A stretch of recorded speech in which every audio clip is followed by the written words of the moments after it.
Welcome back to Get Down to Business, the show all about small business, jobs, and entrepreneurship. I've been really excited for this conversation because many of our listeners know how passionate I am about the nonprofit world, about fundraising, and I'm so excited to be joined by yet another fantastic couple.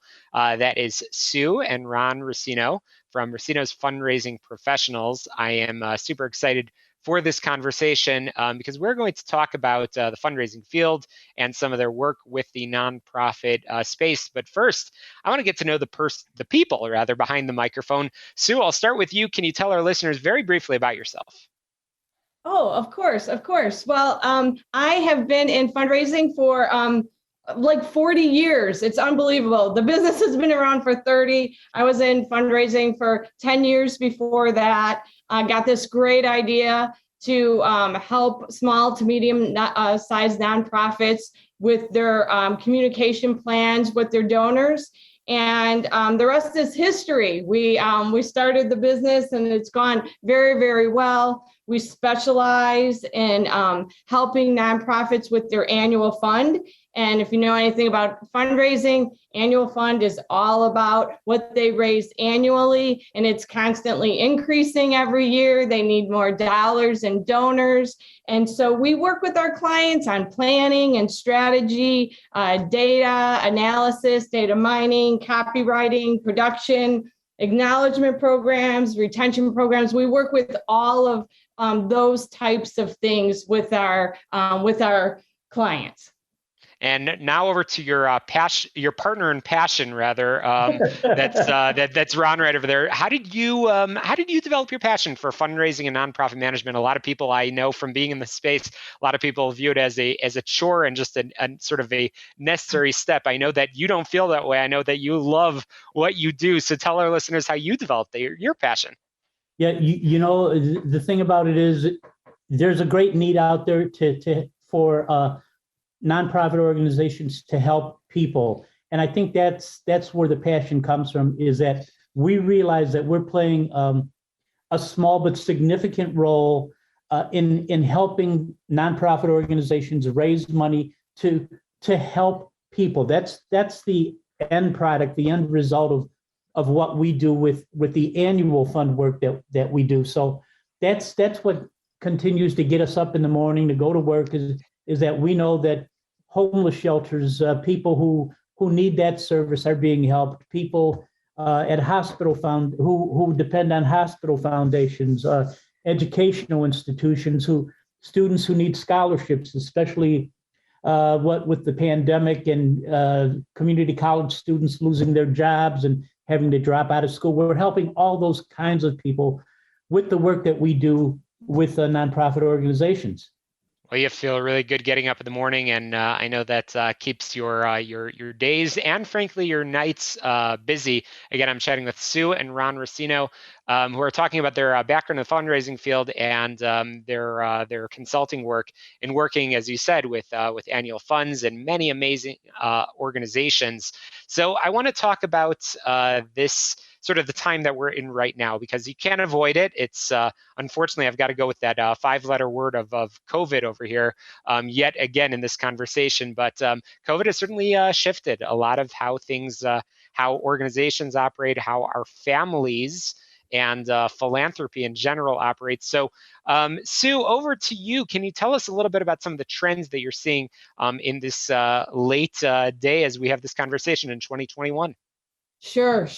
So it's been interesting what's happened with the pandemic, because those of you out there who have lived through the recession, we saw many of the same things happen.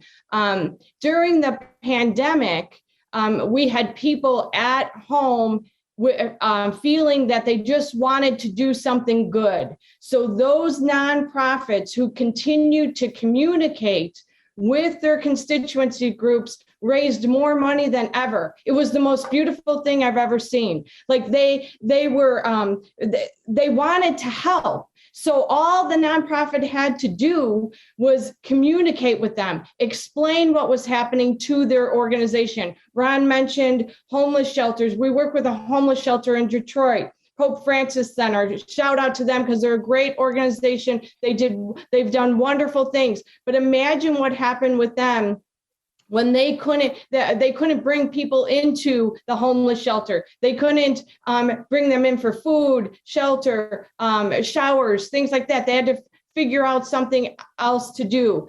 So the pandemic created a lot of different issues in organizations. And what the trend is now is you have to communicate. Those things are still happening. You have to let your donors know about them. There might be less donors, but the donors who are still contributing are giving more. So you want to continue with those. And it's those nonprofits that held back and decided we're not going to spend any money right now on communications, on fundraising, because we don't know what the future holds. Those are the organizations that are really suffering right now because they did not continue to communicate with their donors. And we did a number of different educational workshops and things at that time on that very topic. And it's those organizations that continued that are thriving. Absolutely. Right. Again, I'm chatting with Sue and Ron Rossino, who are fundraising consultants, and you've talked about so many of the things that I want to cover, which is some of the examples of organizations that you've worked with and how you are truly partnering with nonprofits in helping them in raising donations, whether it's in the annual funds, but really allowing them to continue. The need is here more than ever. We're going to have to squeeze in a very quick break, but when we return, I'm going to be rejoined by Sue and Ron Rossino, and we're going to talk a little bit about the book, The Process-Driven Annual Fund, and how you are walking the walk in supporting local charities. Again, you're listening to Get Down to Business. Get on my website, shalomklein.com, where you can download more conversations, but more with the fundraising and nonprofit gurus themselves when we return in just a moment.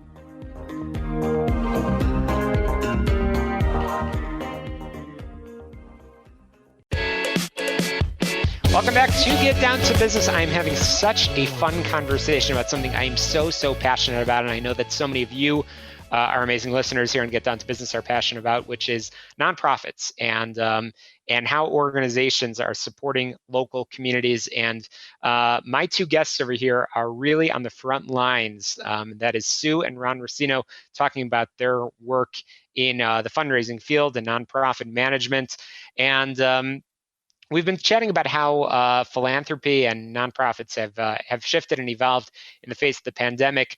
But Ron Rossino, back over to you. I want to talk about the process-driven annual fund. In the book, you discuss topics such as direct mail being the top resource for annual gifts, the act of raising awareness versus raising money, and a deeper dive into building trust and loyalty. Maybe you could discuss each of those very briefly. Of course, I'd be glad to. So. The annual fund and direct mail go hand in hand.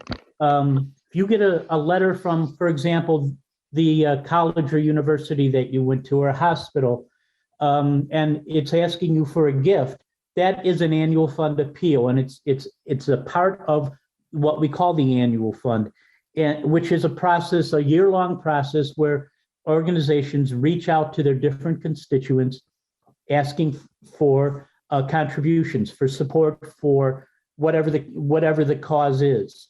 And what we put together in the book is the process that we have developed over the years that works.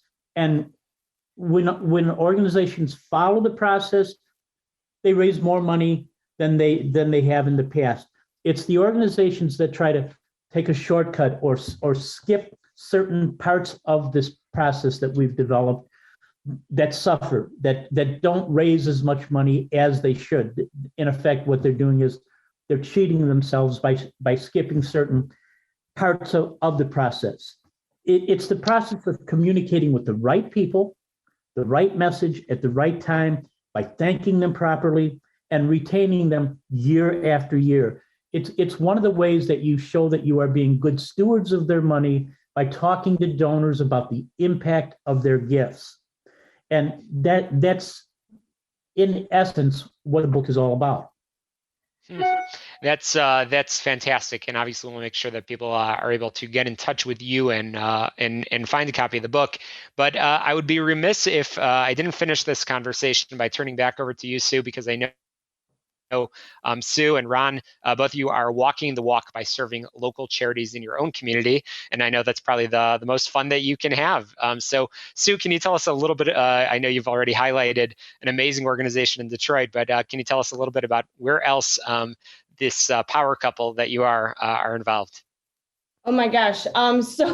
So Ron and I are very excited. Well, personally, we're involved in organizations in our own area, the Children's Museum, the hospitals. We've been involved for years with those organizations, but our company helps places not nationwide. And we work with a lot of community colleges, hospitals, all types of organizations that just do good things in the world. And like Ron said before, that makes us so happy to get up in the morning. And we're proud when we look in the mirror, and all of our employees, we couldn't do it without them. They're a wonderful group of people, and that's what they do every day.